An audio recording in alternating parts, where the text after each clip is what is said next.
Haley and Ron DeSantis hit you again and again on this $8 trillion figure and call you a big government Republican. Yeah. What do you say to them? I say very simply, we were starting to pay down debt. We were going to pay down a lot of debt. When COVID came along, if I didn't inject this country with money, you would have had a depression, the likes of which you've never seen. You had to inject money. We gave businesses that were going bankrupt, temporarily bankrupt, but they needed money. We helped businesses. If I didn't do that, you would have had a depression in this country. That was a very good investment. And now what they should be doing, instead of the kind of debt that they're building at record levels, they should be paying down their debt, and they ought to go into the energy business instead of this green new scam business that they're in. But what about the future? What about cutting spending? $34 trillion in debt. You know, let's look at what you would do in terms of getting that number down. What would you get rid of? We have a lot of cutting, but we also have a lot of income. We have more liquid gold under our feet, energy, oil and gas, than any other country in the world, more than Saudi Arabia, more than Russia.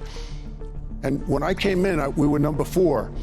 When I left, you know, not that long a period of time, 4 years, we were number 1 by a lot. And we were soon going to double up Saudi Arabia and Russia combined. And we were going to make a lot of money. We have a lot of potential income. DeSantis wants to cut Social Security and Medicare. Nikki Haley wants to cut Social Security and Medicare. Nikki Haley wanted to raise the age from 65 to 74, 75, but or 70. But only for young people in their 20s. I mean, that's going to run out of money. Say. That's what they say. So at some point, someone has to address it, right? That's what they say when it starts. They say only for young people. It's only for young people. And then it doesn't work for young people, and they end up getting up to people that are of the age where it matters. Let me start with something you just referred to, which is the surprise to the upside in the economic data, despite, as you termed it, I think, historically fast pace of growth. Are you surprised at how resilient the United States economy is? Just today we got jobless claims numbers, surprised because they were low. We got the retail sales numbers you mentioned. We got industrial production. Across the board, it seems like a very strong economy, despite all you've done to try to slow it down. Yes, so we certainly have a very resilient economy on our hands. We've got the economy growing strongly. If you think back a year, many forecasts called for the U.S. economy to be in recession this year. Not only has that not happened, growth is now running for this year above its longer run trend. So that's been a surprise, driven largely by consumer spending, driven by a very strong job market with people getting jobs with first high nominal wages, and then as inflation has come down, real wages, which is spurring spending. And we've also had inflation coming down. So, you know, it really is a story of much stronger demand. There may be some ways in which the economy is less affected by interest rates. It's hard to know precisely, but for example, many companies, any company with bond market access will have termed out its debt, right? And therefore may not be feeling the effects of higher rates.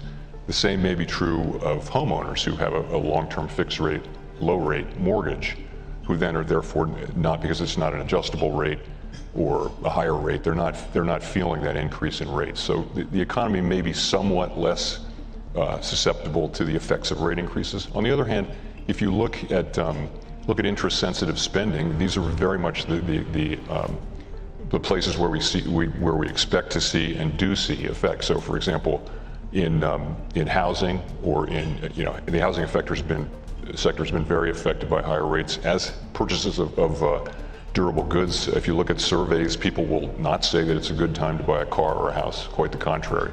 So we see policy working through its usual channels. It may just be that rates haven't been high enough for long enough, and again, it's all happening in a context of very strong demand. We've heard other people speculate that maybe the terming out of debt, as you say, both corporate debt and household debt, may diminish the effectiveness of rate hikes. Do you have a view on whether that's true? And if it is true, what does it say about monetary policy? Does it mean you have to go farther in the rate hikes, or do you just not have the power to affect it? So no, I don't think that there's a fundamental shift in the way that interest rates affect the economy. There may be some differences in this cycle because of what I mentioned. As I mentioned, we are seeing the effects where we expect to see them, which is interest-sensitive spending and also asset prices to some extent. and the exchange rate, which you're also seeing a strong exchange rate, which is disinflationary. So I don't think there's a fundamental change in the way monetary policy affects the economy. And again, it goes back to just very strong demand. We take the economy as it is. We take fiscal policy and the economy and all the things we don't control, they come to us, and we conduct policy always to achieve maximum employment and stable prices. So we just take what comes. The fact that we have a strong growing economy, a strong growing labor market, and inflation coming down, these are the elements that we want to see that to achieve the outcome we want. It may take more time, but ultimately this is the kind of thing you would want to see along the path to getting through this without a big increase in unemployment. How much effect thus far has the Fed had? We all have memorized now long and variable lags. How long and how variable, and where are you in that process? Are you at the 25% point, the 50% in terms of seeing it in the effect in the real economy? So there's no precision in our understanding of how long lags are. One thing that has changed in the modern era is that markets now, over the course of the last 30 years, central banks have decided, instead of being secretive, to be very transparent.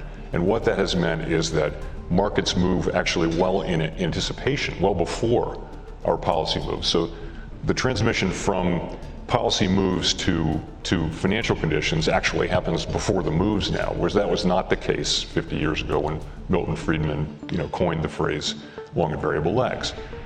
So, but now you have financial conditions changing, and the question is, how does it affect the economy? The standard channels are asset prices, interest-sensitive spending, and the exchange rate, for example. And we do see that happening, just not as fast as we would like.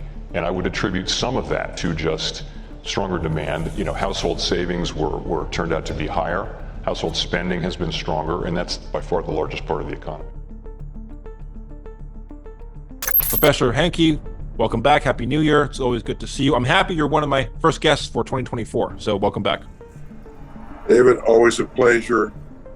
Even though we're in 2024 now, let's turn the page and see what happens. Bring Professor Hanke on to discuss the latest economic data, what the latest data means for the markets and the economy, analyze current trends, and talk about whatever other news we have of the week. So it's going to be very exciting. I'm excited to kick off the series. This will be the first of the series in 2024. So let's talk about some recent data that came out today. The jobs report came out on Friday, the 5th of January. U.S. payrolls increased by 216,000 jobs, which was more than expected. The original consensus expectation was only 170,000 jobs, and an unemployment rate of 3.8%. And in fact, the unemployment rate stayed flat at 3.7%. So that didn't move. The latest jobs numbers then look quite good relative to initial expectations. Then, Professor, do you think that the latest jobs numbers have changed, or could they change your perception of what could be a recession this year? In other words, do you think that we're still getting a recession despite the fact that the labor market on paper still looks relatively strong? Well, it doesn't affect whether we're going to have a recession in 2024. I think that's pretty well established. Let me talk about that first. What's the basis for my thinking that the recession really is baked in the cake? Why do I think it's baked in the cake, and why have I thought that for some time? I've thought that because the course of the economy, nominal GDP, that's real GDP, plus the inflation rate, is determined by what's been happening to the money supply a year and a half or maybe even 2 years ago. And what have we had? We've had, since March of 2022, the money supply has actually contracted by 4.5% since then. Now, that's not unprecedented, but it's pretty close to being unprecedented. We've only had 4 times since the Federal Reserve was established in 1913 that we actually have had contractions in the money supply, measured broadly by him too. And of course, the biggest one was 1929, 1933. You know what happened then? We had a Great Depression. And the other 3 contractions we have to go back into the 1940s, 1947, 48. That was one. We had a recession.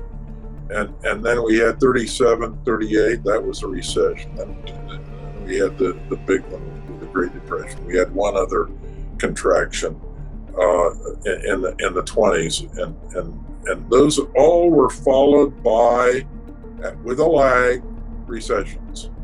So when you get a contraction, you pretty much know the thing is baked in the cake. That is, the R word is baked in the cake. So that's where we're going in 2024. As I said again, the money supply, which the Fed doesn't pay any attention to, and most analysts, by the way, don't even look at the money supply either. This is literally like flying an airplane with an altimeter that has nothing on it. Let me just, I don't mean to interrupt, but I heard this opinion from somebody I was talking to. Actually, they asked me this question. They said, hey, what causes inflation? I said, Professor Henke believes it's the money supply, as do many people. And this guy's pushback, and I want you to please address this. He said, it's not so much the money supply itself, it's people spending. The money supply doesn't cause inflation. People spending the money they got from the increased money supply causes inflation. So basically what he's saying is, if consumers weren't spending their money on stupid things, pushing up prices on said stupid things, we wouldn't have had inflation. It's our propensity to consume that drove up inflation. It has nothing to do with the money supply. He's engaging in a little bit of sophistry, because what happens is that the transmission mechanism works like this. The money supply goes up, and what happens? The money supply goes up, and David Lynn and Steve Hanke have more cash balances as a result of that in their bank account than they would prefer to have. And so what do? They start spending the excess cash balance that they build up and bringing it down to a normal level. So yes, consumption happens, but that's in the transmission mechanism. What causes that? The cause of it is the excess cash balance that's been built up due to the fact that the money supply has gone up in the first place. So you have to go back always to the original source of all these things. So first, let's get the transmission mechanism down. The money supply goes up. The next thing that goes up, due to the fact that these cash balances are in excess, asset prices go up. So what's that mean? That means the stock market goes up, real estate prices go up. Then the next thing that goes up with another lag is the real economy starts revving up because of this. And then the last thing that actually happens is price changes and inflation.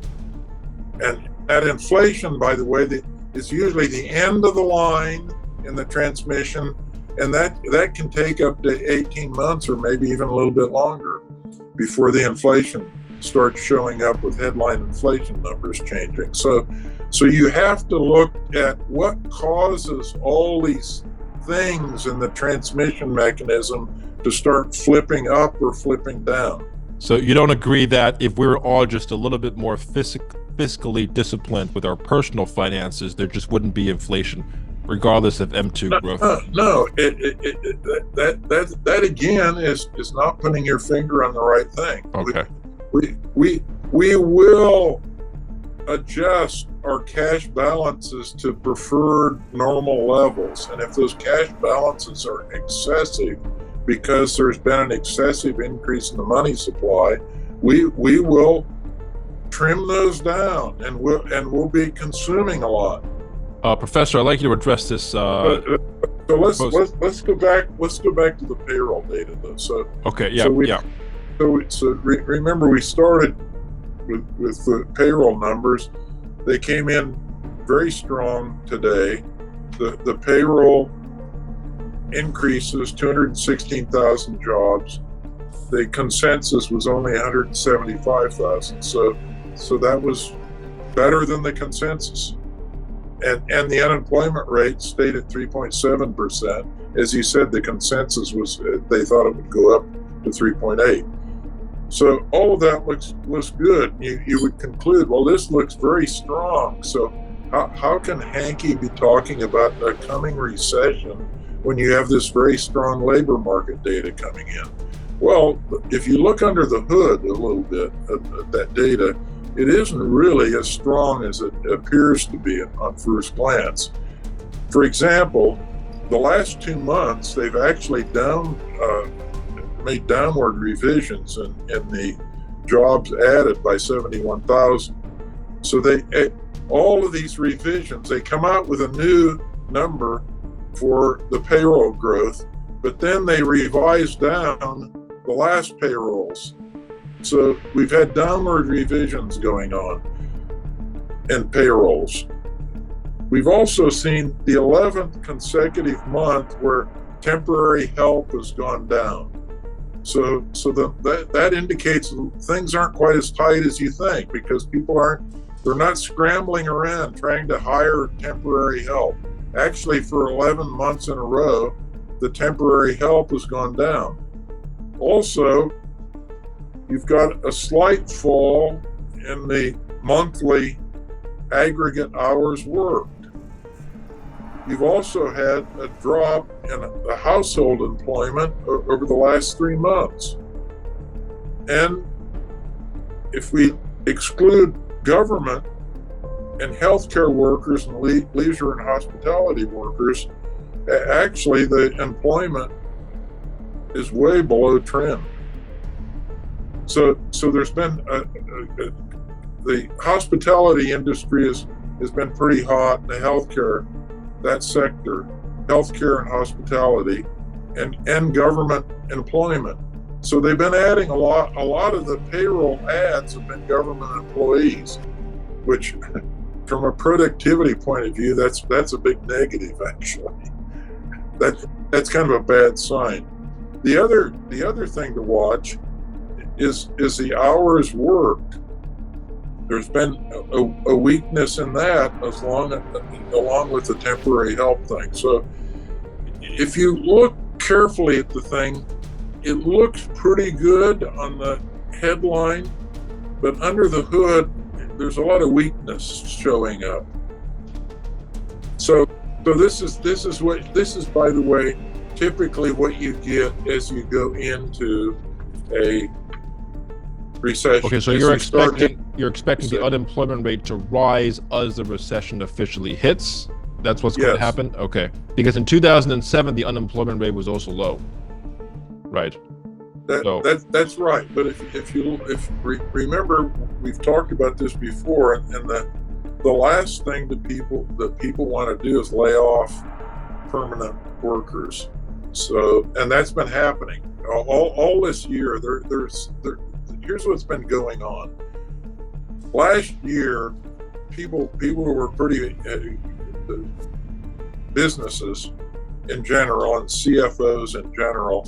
They were pretty gloomy. They thought we were going to have a recession, but they didn't fire people, because you don't fire people until you actually get in the recession. And now, what do those business people think? Contrary to me, that now most businesses think we're going to have a soft landing and we're not going to have a recession.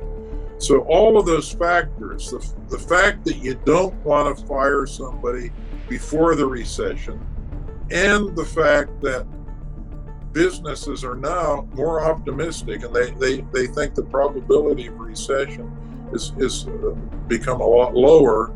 Those two factors mean you don't want to be firing.